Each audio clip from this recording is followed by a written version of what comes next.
당연하게 느끼지만은 없을 경우에는 정말 존립이 불가능하다, 의사 개개인은. 그 회원들이 단체에 보내는 신뢰, 지지, 회비 그 총합 이상으로는 힘을 낼 수 없거든요. 안녕하세요. 대한의사협회 법제의사 전성훈 변호사입니다.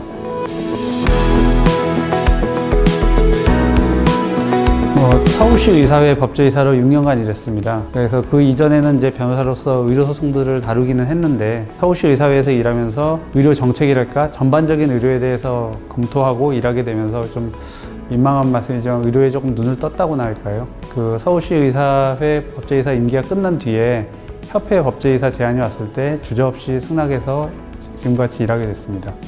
첫째로는 이제 협회가 이제 의료계의 대표 단체로서 정부라든가 이런 곳에서 여러 가지 의견을 요청하는 경우가 많은데, 이런 의견들을 낼 때 법률적 쟁점이 있으면 그 검토해서 내부적으로 의견을 제시합니다. 또 이제 협회가 또 이런 지위 때문에 부득이 소송 당사자가 되는 경우들이 많은데, 이런 경우에 대응해서 소송에 대응합니다. 또 세 번째로는 그런 여러 가지 협회 의사결정하기 전에 법률적 쟁점에 대해서 검토가 필요한 경우가 많은데, 그래서 이런 현업부서들에서 의견을 물어보면 이거에 대해서 내부적으로 자문합니다. 급여만 해도 뭐 이게 추정이긴 하지만 거의 80조 원, 100조 원 가깝고, 비급여까지 하면 200조 원 정도 될 걸로 이제 추정이 되는데, 이렇게 의료계가 굉장히 방대합니다. 아시다시피 국민의 건강과 생명과 신체를 다룬다는 점에서 또 중요하기도 하기 때문에, 이 방대하기도 하고 중요한 의사결정들을 하는데 참여해야 되니까 어떤 면에서는 좀 부담스럽죠. 또 이 방대한 의사결정들이 끝없이 이루어져야 되기 때문에 그 정신적으로 신체적으로 좀 소모가 심한 부분도 있습니다. 반면에 보람이라면은 그런 중요한 국민들의 생명과 건강에 관련된 의료 정책들의 그 대응과 결정과 집행에 일정 부분 참여하고 있다는 점에서 굉장히 보람이 되고요. 그리고 다른 면에서는 또 회원분들이 또 어려움 처해 있을 때 또 협회로서, 그리고 협회 법제의사로서 도움을 드려서 어느 정도 좀 유의미한 성과를 내거나 그럴 때는 굉장히 보람이 있죠. 그 법 쪽에는 의사결정의 템포가 느립니다. 왜냐면은 모든 자료를, 모든 상황을 최대한 검토하고 틀리는 답을 내면 안 된다라는 생각이 강하게 지배하는 곳이거든요. 그러니까 시간은 더 써도 된다.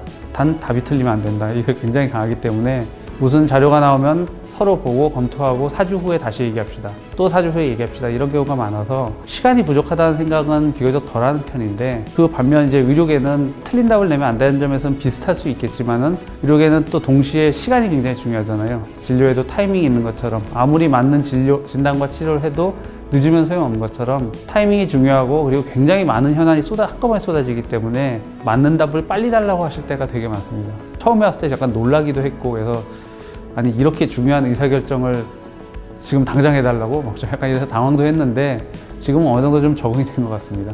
처음에는 사실 법 쪽에 뜻이 뭐 없었다고 하는 게 맞을 것 같습니다. 사실 법대에 지나간 거는 어떻게 보면 부모님의 뜻이었거든요. 처음으로 그때 어떻게 보면 제대로 공부를 하면서 들여다봤는데, 의외로 좀 성격이랑 좀 맞는 부분이 있더라고요. 그러니까 논리적으로 해야 답이 나오고 꼼꼼하게 살펴야 되고 이런 부분이 맞는 것 같아서 그렇게 해서 공부를 시작을 했고, 그 뒤로는 어떻게 보면 되게 자연스럽게 흘러간 것 같아요. 그래서 변호사가 됐는데, 그 주변에 그때 같이 공부하던 뭐 선후배들 보면은 판사나 검사 같은 데 뜻을 두고 공부를 시작하신 분들이 많았는데, 저는 좀 선성상 그런 좀 정해진 루틴하게 뭔가 해야 되는 그런 공직이 잘 안 맞는 것 같아서 변호사를 처음부터 생각하고 공부를 시작했고, 만약에 다시 과거로 돌아가서 선택을 다시 할 수 있다고 하더라도 다시 변호사를 선택할 것 같아요.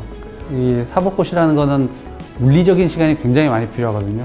막 돌아다니고 친구들 만나고 이런 걸 좋아하는 성격 때문에 공부 시간이 안 나서 처음에 굉장히 고전했습니다. 시험을 보는데 뭐 계속 좀 몇 점 모자라서 떨어지는 이런 거죠. 그러다가 조금 뒤늦게 정신 차리고 남들만큼 공부 시간을 확보하니까 결국에는 합격했는데, 천성에 거슬러서 공부를 해야 됐다는 점이 제일 어려웠던 것 같아요. 사실 의료계에 들어오기 전에는 전형적인 변호사, 그러니까 소송하고 기업 자문하고 뭐 이런 일들만 엄청나게 많이 했어요. 그래서 서울시 의사회에서 6년간 일하게 되면서 이게 이거 정말 중요한 거구나라는 거를 이제 좀 깨닫게 됐고, 그러고 나서 생각해 보니까 이제 하나하나 의료소송에 대응해서 거기에서 이제 이기고 이제 유의미한 결과를 내는 것도 중요하지만, 그거보다 더 큰 전체 의료에 영향을 미칠 수 있는 의료 정책이 정말 중요한 거구나라는 걸 깨달은 뒤로 좀 더 뭐 일에 대해서 좀 인사이트가 생기고 욕심이 생기고, 그러면서 다시 또 그런 기회들이 또 다시 협회까지 이어지게 되면서 더 관심이 커지게 된 것 같습니다. 현장에 계신 이제 뭐 의료진 분들은 이제 불만이 많으실 수도 있겠지만, 전체적으로 이제 효율과 그리고 그 의료의 필요성인 그 두 가지 가치 사이에서 적절히 타협하면서 현실과 이상 사이에서 어느 정도 균형 감각을 잡고 있는 걸로 보입니다. 문제는 그런 어떻게 보면 저수가로 대변되는 효율성만을 너무 지나치게 강조하다 보니까 효율을 강조하다 보면은 타협이 안 되는 부분에서 왜곡이 생기기 마련이거든요. 그래서 왜곡된 부분에 그 분명히 교정이 필요한데 이걸 교정하려면 결국에는 뭐 세상사가 다 그렇듯이 돈이 들죠.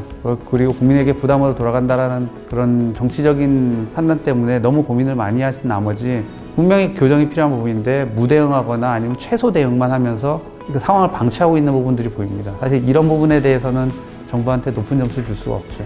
첫째로는 이제 의료 전달 체계 개선, 그 두 번째로는 이제 반복되는 감염병에 대응하기 위해서 보건부 독립과 그 보건소 현재 체제 개편, 그 세 번째로 이제 의사 면허 관리 체계가 지금 현재는 이게 국가에서 소송을 통해서 사실 관리하는 것에 가깝거든요. 근데 이게 굉장히 비효율적이고 불필요한 의료인들에 대한 처벌 같은 일이 반복되기 때문에 이 의사 면허 관리 체계 개선도 필요하다고 생각하고요. 네 번째로 이게 뜨거운 감자이긴 하지만 이제 더 이상 피할 수 없는 현실이 된 비대면 의료에 대한 로드맵 결정, 그리고 다섯 번째로는 이런 방대한 의료 현안에 대해서 수시로 협의할 수 있는 공식적인 의정협의체의 구성과 활성화, 이 정도일 것 같은데, 일단 이걸 어떤 거든지 간에 이걸 잘 운영하기 위해서는 이제 정부와 의료계 간의 신뢰 구축과 유지가 가장 중요하겠죠. 지금까지 제가 접해본 많은 의사분들께서 어떻게 보면 의료계에서는 이제 법에 대해서 비우호적인 반응을 보이시는 분들이 많습니다. 그리고 왜 그런 반응을 보이시는지도 충분히 10분 다 이해하고 있고요. 그런데 그럼에도 불구하고 이 법치주의 국가인 대한민국에서 의료도 결국에는 법의 틀 안에서 운용되고 보호받을 수밖에 없습니다.